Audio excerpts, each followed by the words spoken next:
Item number 1, the purpose of the meeting is to discuss the following. Item number 1 again is public comments. I'm not sure if there's any public comments from anybody. No? Thank you. Item number 2, proposed 2021 tax rate. Good evening, everyone. We're here to discuss our proposed tax rate and a budget amended now because we already adopted our budget before July 1st. This will cover fiscal year 21-22, which runs from July 1st, 2021 through June 30th, 2022. And we do have, by law, until September the 30th to adopt the tax rate.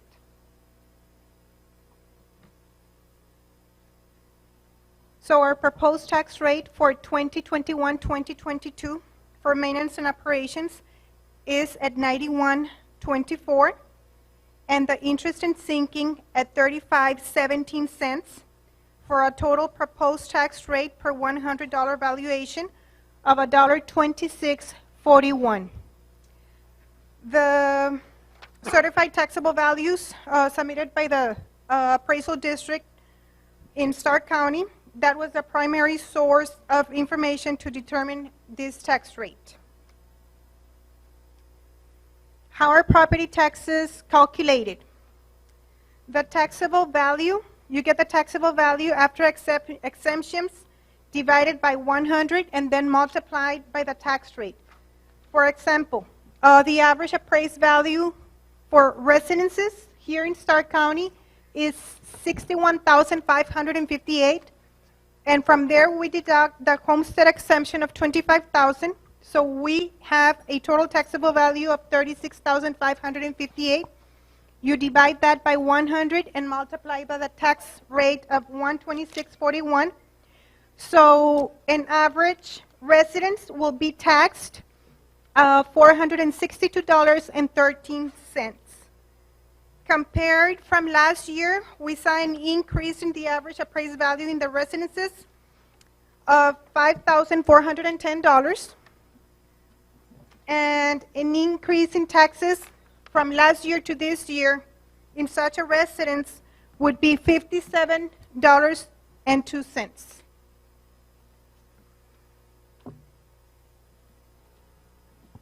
So our annual budget and or now amended budget, we have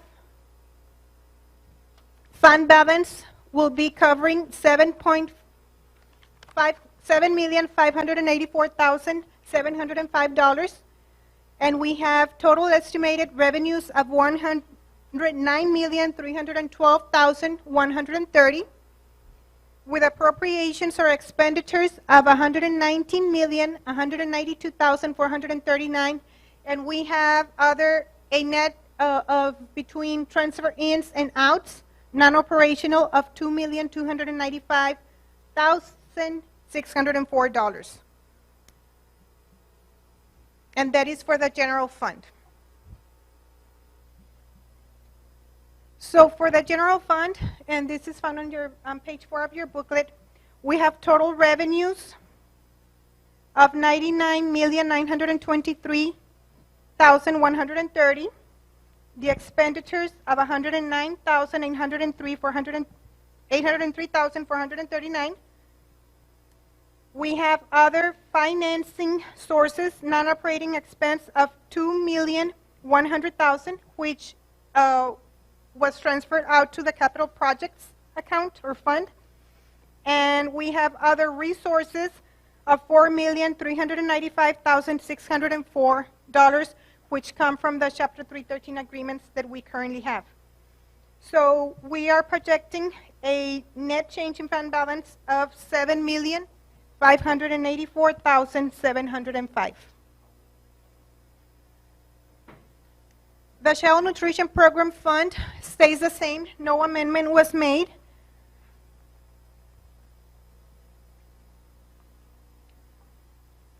And the Debt Service Fund, that one is a major fund that changed. And we have local sources or taxes to be collected of $6,353,996. and state sources of $2,569,259. The main reason for that change was the radical decrease in enrollment that we have right now. We are right now at about 8,300 students enrolled in the district, and this budget was prepared with an ADA of 8,200. So students not attending school, it affects not only our regular state aid, but also our facilities, state aid, instructional facilities state aid. We also have total expenses or expenditures for debt service of $8,923,255. We do not project a change in that fund balance right now. And then at the end of your booklet, we have special revenue funds that we are estimated that we will be receiving this fiscal year. That concludes our presentation. Any questions? Let me just let me clarify some points if I could, real quickly. When you budgeted your budget, you did it for 8,200 kids, correct? Yes, sir. As we speak right now, we have 8,412 kids. Okay? Yes, sir. So that means we have a net gain of $2 million. And as we go on, we're going to have more and more and more kids. And correct me, you did it conservatively because we didn't know where we're going to be. Yes, sir. So at the end of, maybe at the end of the year, who knows, we may be at a basically at a not necessarily a loss, but we may be break even. As it is right now, we've already gained $2-point-something million to what we budgeted. And as time goes on, I think we're going to pick it up. But to make a long story short, these numbers, the numbers you presented can change on the positive side, correct? Yes, sir. Yes. We did our budget in a conservative way.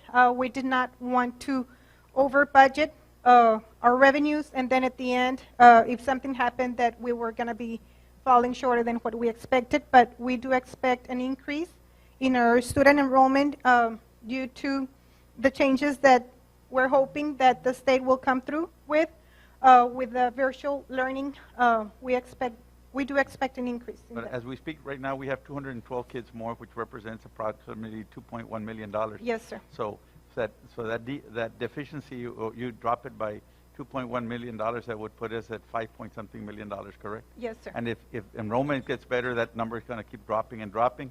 And the last thing I'm going to say, our ADA is based on 4-6 weeks, correct? Yes, on the average of the best 4-6 weeks.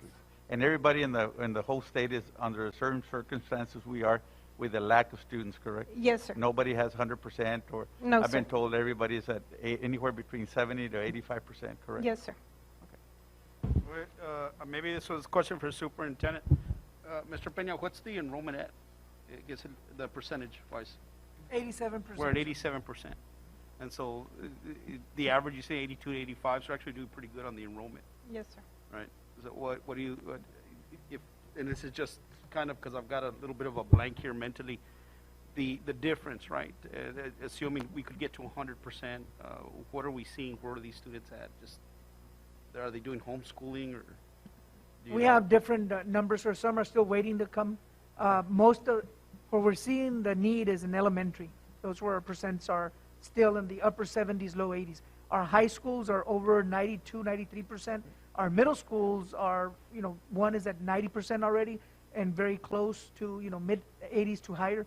So it's in the elementary, and we also are hearing that the vaccine might be approved for by the CDC, right, for October. So we're hoping that, once that comes in early October, we'll have, more students attending our school. Mr. Robles, this is the first amendment, ¿verdad? There might possibly be another amendment when that happens? Yes. Well, we should be amending the budget as we see a student enrollment, just This to is the keep you first one, updated. though, right? This is the second The one, second but amendment, this is okay. the major one. Due to, since we just started school, we saw that decrease in enrollment. But at the end of the year, we reconciliate. Let's say we're up to 9,000. Then at the end of the year, instead of saying we have a Yes. deficit, by the same token, we say we basically have balanced our budget. Yes, sir. One last thing, Mr. Peña. Any ideas if the governor signed that bill on the 10% or not? No, he has not signed it, sir. So if he hasn't signed it by now, probably it's not going to get signed, correct? That's correct.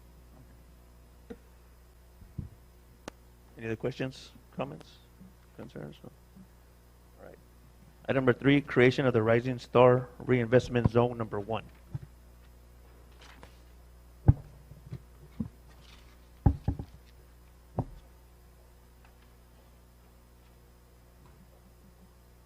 Good evening. Good evening. My name's Molly Hanley. I'm one of the consultants from O'Hanlon, Demarath, and Castillo, who is engaged to assist with these 313 applications. I'm actually here on behalf of Moat Casey and on our firm tonight. We do have some company representatives in the audience as well who will be able to address specific questions. But with your permission, I would just like to address these serially and just pause for questions if that works for you. If not, I can go sit down between ones, whichever works best for you. Tonight, the first of the public hearings is going to be a creation of the Rising Star Reinvestment Zone. And this is a little bit different process than what you would have done on your earlier 313s. The timing of this is a little different. As you know, the 313 statute expires as of December 31st, 2022. So companies need to approach districts now to beat that deadline, but the timeline for counties is different. There's no expiration. In fact, their statute was renewed, so they don't have that same time pressure. One of the first things that has to be proven before a board can approve a 313 agreement is that the property will be located in a reinvestment zone. And what a reinvestment zone is, an area designated by the school district that you have determined is appropriate for economic development. It doesn't change the nature of the underlying zone. It doesn't change the taxable value. It doesn't restrict use of the zone. All it is a simple designation by the school district of the area, and in which case both of these zones are exactly contiguous with the project area for the reinvestment zone. No other taxing entity can rely on your action tonight to take any action of their own. They would have to create their own reinvestment zones. The only entity that can make a decision on this reinvestment zone and rely on the fact that it exists is the school district. So the first one, the Rising Star, it's north of 83. It's the exact parcel of land. And if I were better with directions, I could tell you where it is. But if I may just show you the map, that's probably a lot more useful. You have to tell us if it's by which tree it's by. There's a store nearby. Well, it looks like the trees are off to the right. They're off to the right, so it's by Santa Cruz.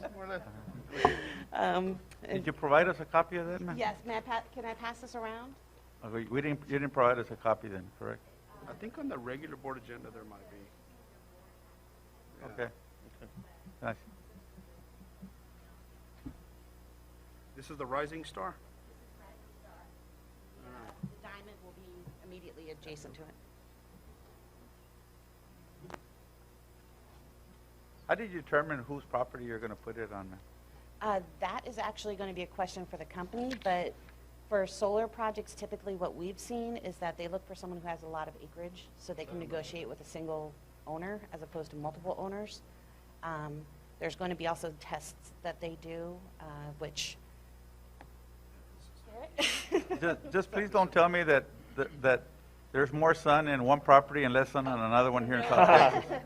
No, sir. The sun hits everything out here. My name is Garrett Peters. I'm the tax representative for NextEra Energy.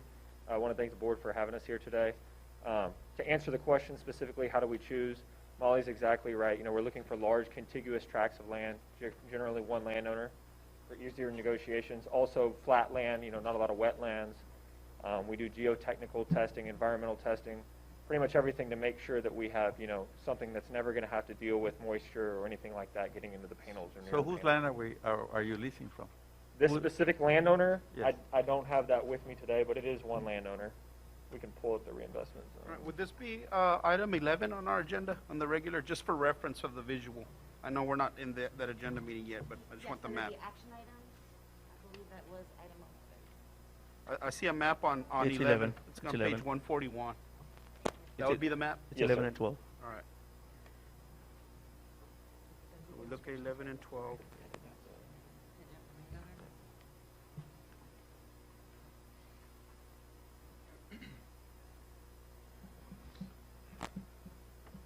Well, if this is an action item, are we reserving discussion for a later time during the regular hearing, Yeah, or are we today's just just here? the information. Right now, we're just receiving information, so we'll wait for Yes, the sir. next. And this is also an opportunity if you, any of your So, local members.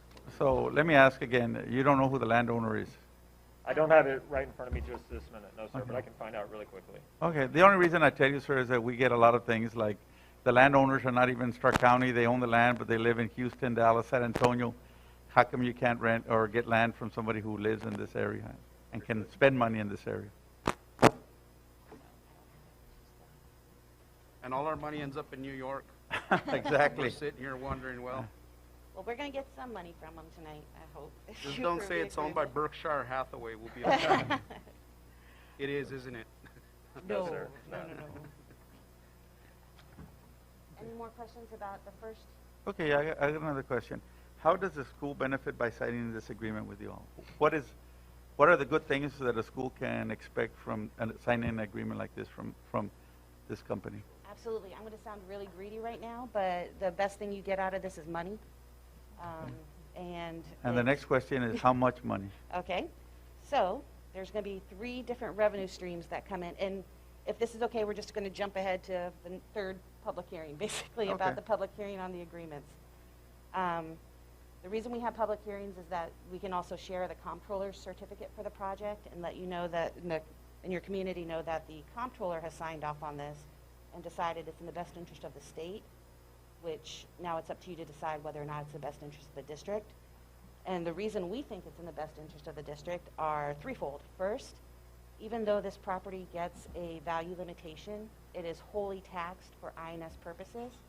And as you were going through your tax rates, you know that the more value that you have, the lower you can set your tax rate at for your entire community and generate the same amount of taxes. So that's a positive. When you have a big project like this come in, it lets you lower the rates. What's for the size of the project, ma'am? So Both. each one of these is going to be 124 million at its full value, so that's 250 between the two. 248. Okay. So then that is fully taxed on INS. The second one is the supplemental payment. So if you do approve the agreement, the company is going to send to you directly 45%. Is it okay if I take this Yes, one? ma'am. Okay. The 45% of their tax savings. So basically, you share in their wealth. That comes to you outside the school finance system. Okay, how much are we talking about now? So right now, it would be 1.559 million per agreement. 1.559. That's Mhm. not including, this is not including the formulas that we're getting from our, Exactly. this is excluded school finance. In other words, you're not going to give us a 1.5 and the state's going to take away 1.5, Nope. correct? Okay, what is the length of the 1.559? It's given to you over a period of 9 years. Okay. So what is given to us? 1.559 total or 1.559 every year? 1.559 total. Total. Yes, sir. Okay, total. As So the- as you're the- giving us about $135,000 a year, give or take? That's the average, but in the beginning, it's going to be larger when the project values are higher because they'd be saving more money. So your share, that 45%, would be higher. As their project value depreciates, how much they save because they're not being taxed, it goes down, so their payment to you goes down. So when you say 135, is that per project or for the whole entire 2 projects? That's per project. So it's Okay. 1.559 per agreement. So basically, you're looking at $3.1 million, give or take. Right, and then there's one more payment too. So that's payment 2. And then the third payment is basically, we call it the revenue protection payment. The what? The revenue protection payment. Okay. So the statute allows us to draft an agreement that says you can recover any revenue that you lose because you approve the agreement. Now that you're on current year school finance, with or without the agreement, there's no impact on your school finance system. But we were able to include language in the statute that says we're going to calculate, just for the purposes of a 313 agreement, revenue loss using prior year values. And what that does is it goes back to the old system where the comptroller doesn't recognize that you've given the limitation, so they think that you would be wealthier than you really are. It's only for purposes of this calculation. Your school finance template is not changed any way. You don't change anything on how you calculate what you get for the state. It's simply an algebraic formula that we've devised that says, where would you be if this project came and was fully taxed in your general fund versus where you are with this project under the limitation? And that difference between the two, the company sends you a check. Under that hypothetical scenario, the company sends you a $1.6 million one-time payment. Per It's project? per project. And that's the year that the project goes into commercial operations. So right now, if they build as they intend to do, that would be in tax year 2024. Can you repeat that scenario at the end about the state controller thinking that you're 1 year behind when you're not? Right, so I how, can understand that. so school finance used to be calculated solely based on prior year school Exactly. values. And when you have that scenario and you grant one of these limitations, the comptroller doesn't recognize that limitation until the following year. Now it's on current finances, it's not in prior years, correct? Exactly, except Okay. for the purposes of this agreement. We were able to keep that language in the agreement for this purpose, to create this loss that we could bill the company for to make you whole. So it is an algebraic formula loss, it's not a true loss. There would be some impact. How's that algebraic loss? How do you define that? Basically, the formula is, we take your template, Okay. we assume all prior year values, and run through the template. And so if you do that, you don't recognize the collections from the 313 project being on your rolls. So because if you're using prior year values, the values for this project are 0. And then you go through and say, same thing versus it's not built, but your tax collections don't show that you collected those taxes. If they built the project, you would have collected taxes on $124 million. The state wouldn't have recognized the limitation, so they would have said, you had taxes on $124 million. But because we're now on school finance system, they're going to say you have 124, you're going to have 30 million. Either way, that number is the same. So you basically did a system that was applicable to the way it used to be, correct? Mm-hmm. And that language is approved already by TEA and everybody else? Yes, it's actually, we got it written into the statute, and we also wrote it into the agreement because that was one of the sticking points for companies when they were trying to get this renewed. And the Attorney General has already approved that? The Attorney General doesn't sign off on these, but Who signs off on them? The Texas Comptroller's Office. Have they signed off on them? Absolutely. I have only one question. I'm going to reserve the rest of the question I have for the regular board meeting, but O'Hanlon represents the school, and they're helping us negotiate the Yes, contract, sir. right? Just to make Yes, clear. sir, yes. Okay, and then I'll reserve the further Okay. questions for the regular board meeting. But then, so everything I just said applies both to the second reinvestment zone and to the second agreement. These projects were mirror images of just on different land. That's correct, yeah. Right. And we do have the landowner information now. I apologize. We have a land group that handles that. The landowner's name is J.D. Brock, and we leased a total of 8,300 acres, and we're using 2 different sections of that 8,300 acres. So basically, he's the one capturing all that money then? The landowner payments, yes, but obviously not the ad valorem taxes to the county or the college or the hospital or the school, yes. I know where that land is. Last name is Rock, R-O-C-K? No, Brock. Brock. Rocks. Eso es las brisas, las abonadas. Johnny knows who they are, Yeah. right? John? The one with all the wind and oil and gas. Yeah, it's directly south of an existing wind farm. All right. Oh, my. All right. All right. Anything else for the public hearing, sir? No, ma'am. I think that covers everything for now. Thank you. Maybe that concludes that's all the creation and agreements. So that concludes the public hearing. It is 6:26 p.m. and we'll start the regular meeting in 4 minutes.